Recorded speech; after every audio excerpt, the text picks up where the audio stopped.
आज का पहला पाठ नबी एजेकियल का ग्रंथ अध्याय 18 पद संख्या 21 से 28। क्या मैं दुष्ट की मृत्यु से प्रसन्न हूँ? क्या मैं यह नहीं चाहता कि वह अपना मार्ग छोड़ दे और जीवित रहे?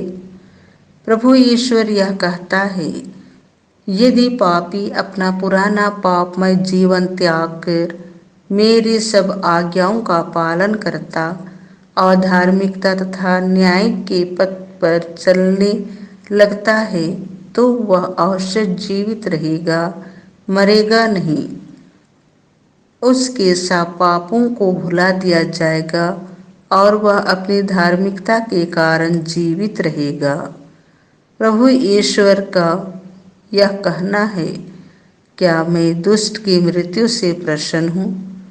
क्या मैं यह नहीं चाहता कि वह अपना मार्ग छोड़ दे और जीवित रहे?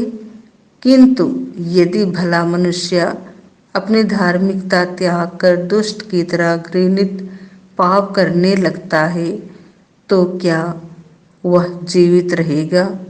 उसकी समस्त धार्मिकता को भुला दिया जाएगा और वह अपने अधर्म तथा पाप के कारण मर जाएगा। तुम लोग कहते हो कि प्रभु अन्याय करता है। हे इस्राएलियों, मेरी बात सुनो, मैं अन्याय नहीं करता। तुम लोग अवश्य अन्याय करते हो।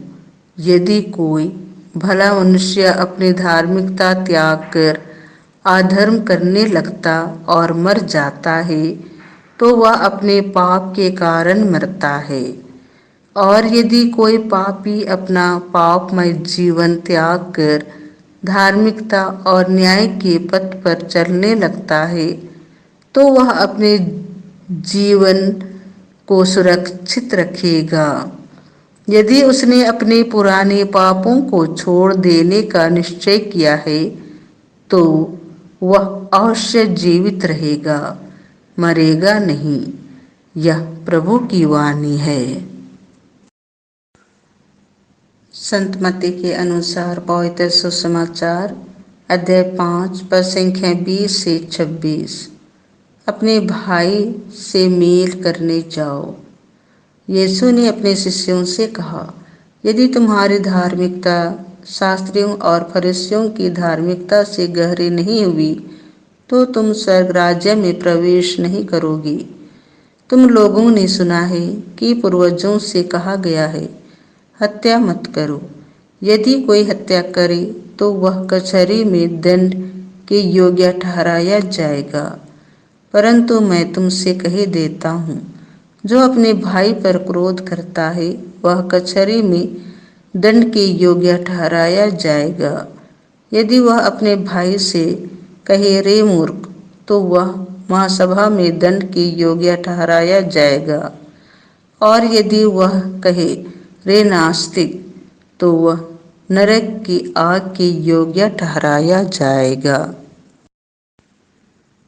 जब तुम वेदी पर अपनी भेंट चढ़ा रहे हो और तुम्हें वहां याद आए कि मेरे भाई को मुझसे कोई शिकायत है तो अपनी भेंट वहीं वेदी के सामने छोड़कर पहले अपने भाई से मेल करने जाओ और तब आकर मेरी अपनी भेंट चढ़ाओ।